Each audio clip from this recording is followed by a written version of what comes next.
नमस्कार बच्चों, मैं अमरनाथ आपके समक्ष वर्कशीट संख्या 12 लेकर के उपस्थित हूँ। यह दिनांक 2 अगस्त 2021 के लिए है। ये कक्षा 10वीं का है। इसमें हम अंकगणित का आधारभूत प्रमेय के बारे में जानकारी हासिल करेंगे।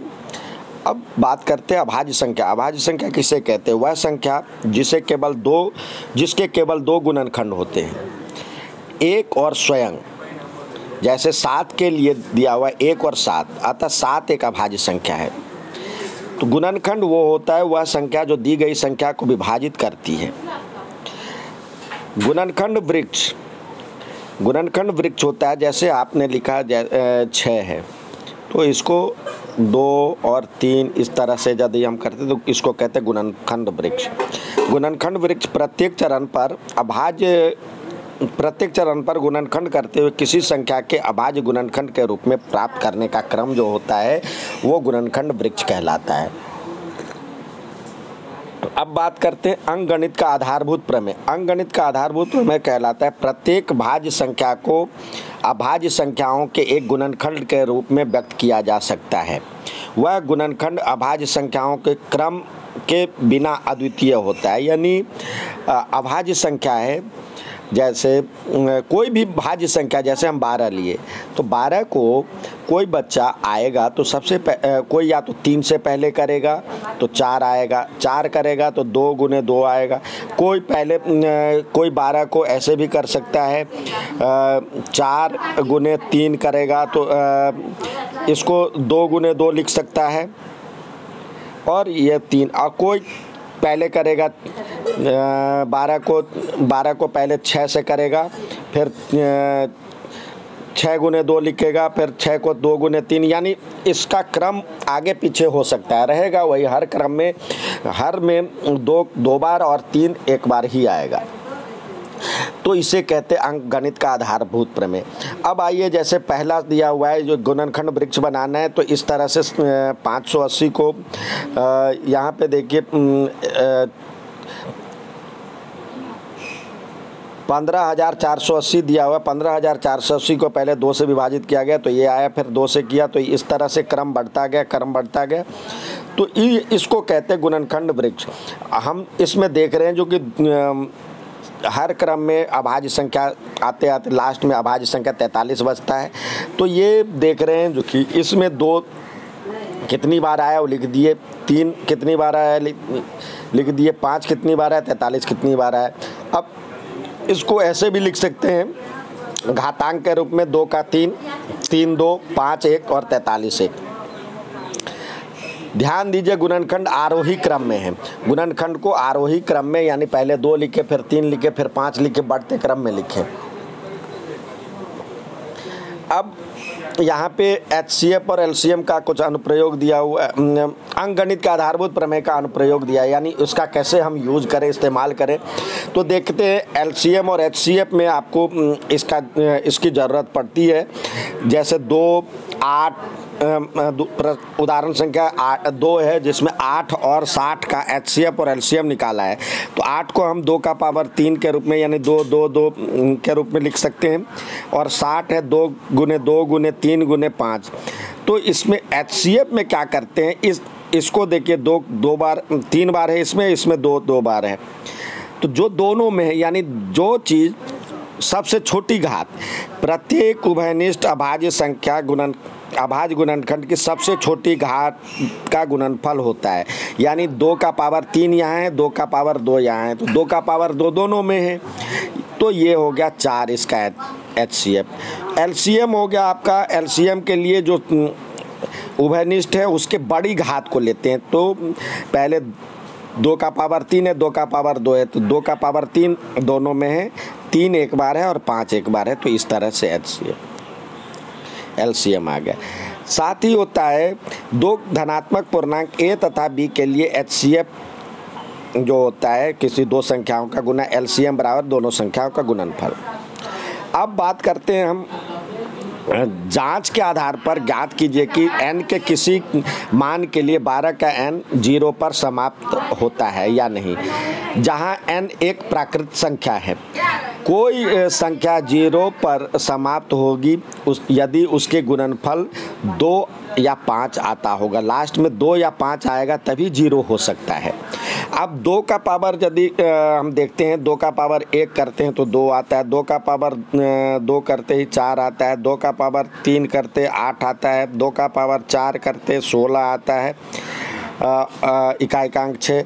फिर यदि 16 दूनी 32 आएगा, फिर यही क्रम आएगा। 3 का पावर देखते हैं, 3 का पावर 1 करते हैं तो 3 एकम 3, 3 का पावर 2 लिखते हैं तो 9, 3 का पावर 3 लिखते हैं तो 27, 3 का पावर 4 लिखते हैं तो 81 आता है। यानी फिर यही क्रम 81 के बाद फिर यही क्रम बदलेगा, तो कभी 0 पे समाप्त नहीं होगा।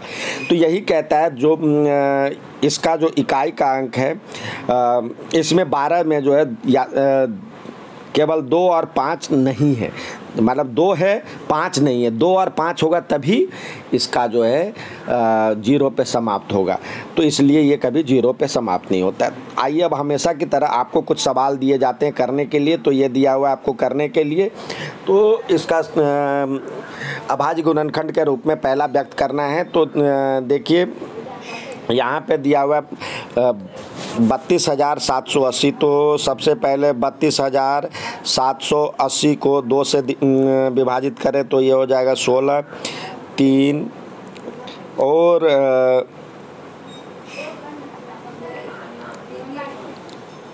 9, 760 है तो 3, 8, 0।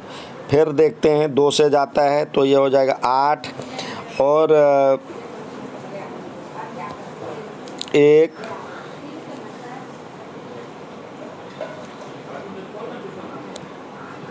फिर आगे देखते हैं 2 से तो फिर करते हैं तो ये होता है 4095। अब 4095 को यहाँ पर लिख देते हैं, इसको फिर करते हैं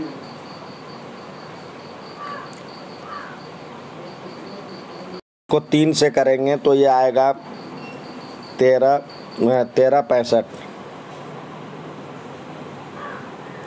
फिर इसको 1, 3, 1, 4, 6, 10, 5, 15, यानी फिर 3 से जा सकता है तो 3 से जाएगा तो आएगा 455। 455 है। फिर 4, 5, 9, 5, 13, यानी 5 से 3 से नहीं जाएगा, 5 से देखते हैं। 5 से जाएगा तो 5 से आएगा, यहाँ पे करेंगे तो 91। फिर 13, 7, 91, यानी 7 से करेंगे तो ये 13।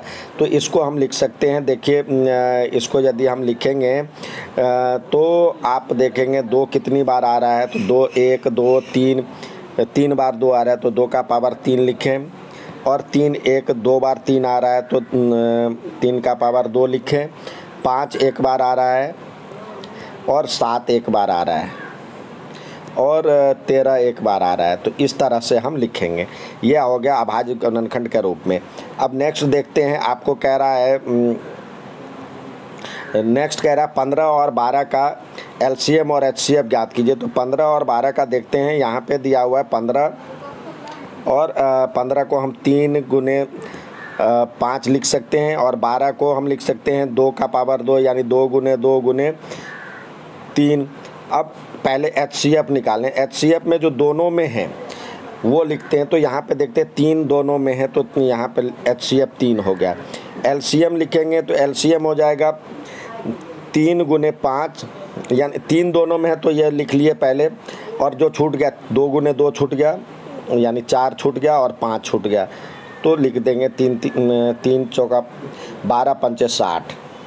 ये इसका एलसीएम हो गया। दूसरा देखते हैं 18 और 45 का। तो 18 का हम लिख सकते हैं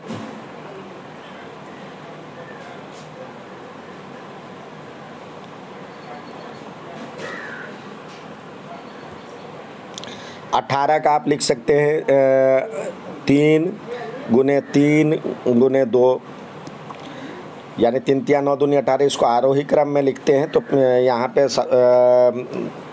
2 ना लिख करके इधर 2 लिखें तो ये बेहतर होगा।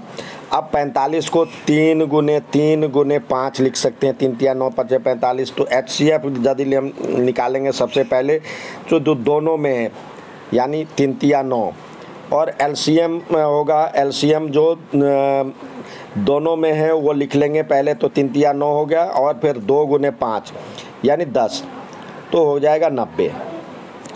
ये था। अब देखते हैं नेक्स्ट सवाल। कह रहा है LCM और HCF दिया हुआ है। LCM दिया हुआ है और HCF दिया हुआ है 2 संख्या का। आपको कह रहा है जो कि इसका आपको ज्ञात करना है, HCF ज्ञात करना है। तो HCF बराबर क्या होगा? HCF बराबर होगा 2 संख्याओं का गुणनफल जो है 120 गुने 320, और अपॉन में LCM 960। इससे विभाजित करेंगे तो ये 3 बार में जाएगा, 3 चौके 12, यानी इसका 40 हो जाएगा LCM। HCF अगला जांच कीजिए कि n के किसी मान के लिए 12 का n कभी 0 पे समाप्त नहीं होता है। तो यहाँ पे ये दिया हुआ है, यही सवाल है आपका। ठीक है, तो इसको कर लें और करके अपने अपने ग्रुप पे भेजें। अच्छा लगे तो लाइक और सब्सक्राइब ज़रूर कीजिएगा। धन्यवाद।